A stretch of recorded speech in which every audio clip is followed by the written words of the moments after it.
உலகத்தை அதிர்ச்சியில் ஆழ்த்திய ஒரு பேரழிவு சம்பவம் தற்போது தென்னாப்பிரிக்க நாடான வெனிசுலாவில் வந்து நடந்திருக்கு. அதாவது வெறும் 39 செகண்ட்ஸில் 2 நிலநடுக்கம் வந்திருக்கு. அதாவது மக்கள் வந்து பாதுகாப்பாக வெளியே கூட போக முடியாது, அந்த செகண்ட்ஸில் வந்து 2 நிலநடுக்கம் வந்திருக்கு. இதில் பார்த்தீங்கன்னா நூற்றுக்கணக்கான மக்கள் வந்து இறந்திருக்காங்க, ஆயிரக்கணக்கான மக்கள் வந்து காயமடைஞ்சிருக்காங்க. இன்னும் எத்தனை பேர் காயமடைஞ்சிருக்காங்க என்ன எதுவும் அப்படிங்கிறது தெரியல. ஃபுல்லாக அந்த வீடியோவில் பார்த்துடலாம். நீங்கள் பார்த்துருக்குது யூனிவர்ஸ் 1111.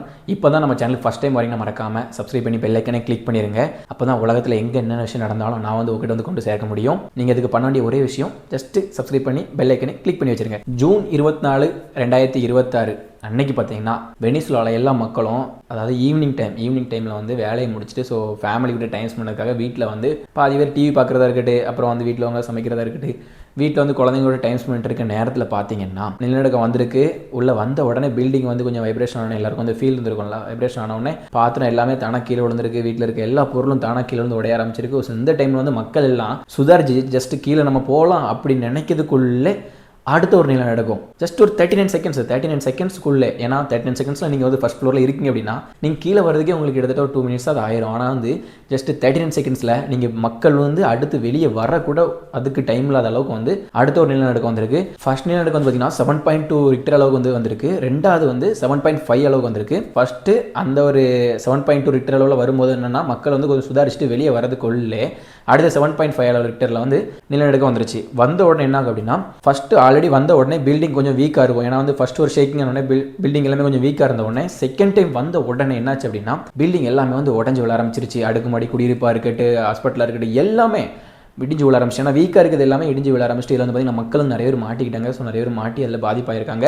ஸோ அது மட்டும் இல்லாமல் மின்சாரமாக இருக்கட்டும், எரிவாயு பைப் எல்லாத்தையுமே ஸோ கட் பண்ணி வச்சிருக்காங்க. மக்கள் வந்து பார்த்தீங்கன்னா ரோட்டில் வந்து தஞ்சு அடைஞ்சிருக்காங்க. ரோடே பார்த்தீங்கன்னா ரோட்லேயுமே வந்து அப்படியே ரெண்டாக பிளந்துருக்குது.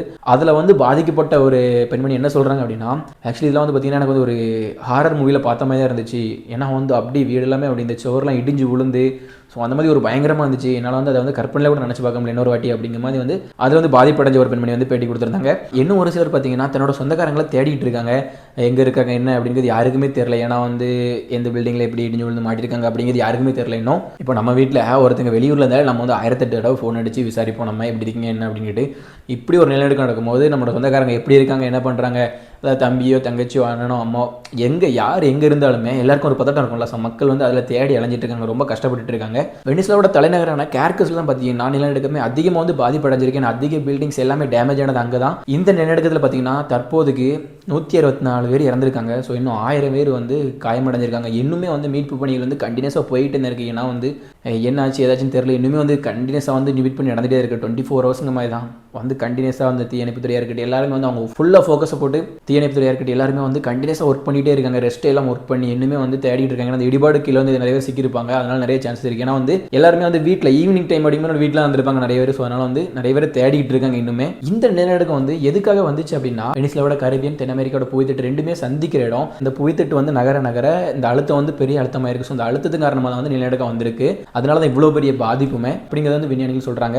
இந்த நிலநடுக்கத்துக்கு அப்புறம் மருத்துவ உதவி, மீட்பு குழு, அவசர உதவி எந்த ஹெல்ப் பண்ணாலும் நிறைய பேர் பண்ண தயாராக இருக்காங்க. ஸோ நிறைய பேர் பண்ணிக்கிட்டு இருக்காங்க. ஸோ இதுலேருந்து என்ன தெரிஞ்சுக்கணும் அப்படின்னா இயற்கைக்கு முன்னாடி நம்மளாம் ஒன்றுமே கிடையாது. ஸோ நம்ம லைஃப் அப்படிங்கிறது எப்போ வேணாலும் எப்படி வேணாலும் நடக்கலாம், என்ன வேணாலும் நடக்கலாம். ஜஸ்ட்டு ஒரு செகண்டில் எல்லாமே முடிஞ்சிடும். அந்த கேப்பில் வந்து இந்த சண்டை எதுவுமே இல்லாமல் ஸோ லைஃப்பில் வந்து சந்தோஷம் வாழறதுக்கு நம்ம வந்து கற்றுக்கணும். இருக்கிறத வச்சு சந்தோஷமாக வாழ கற்றுக்கணும். நிறைய பேர் எனக்கு இது இல்லை அது இல்லைன்னு சொல்லாமல் இருக்கிறத வச்சு சந்தோஷமாக வாழ்ந்துக்கிட்டு மற்றவங்களுக்கு எந்த துரோகம் பண்ணாமல் மற்றவங்களுக்கு முடிஞ்சளவுக்கு நம்மளால் முடிஞ்ச ஹெல்ப் பண்ணிக்கிட்டு சந்தோஷமாக இருந்தாலே போதும். இதுவரை இறந்த ஆத்மாக்களுக்கு வந்து நம்ம ப்ரே பண்ணிக்கலாம். ஸோ அவங்க ஆத்மா வந்து சாந்தி அடையிட்டு. ஸோ மீண்டும் அடுத்த வீடியோவில் சந்திக்கிறேன். அதுவரை உங்களிடமிருந்து உங்கள் பிரவீன். பாய்.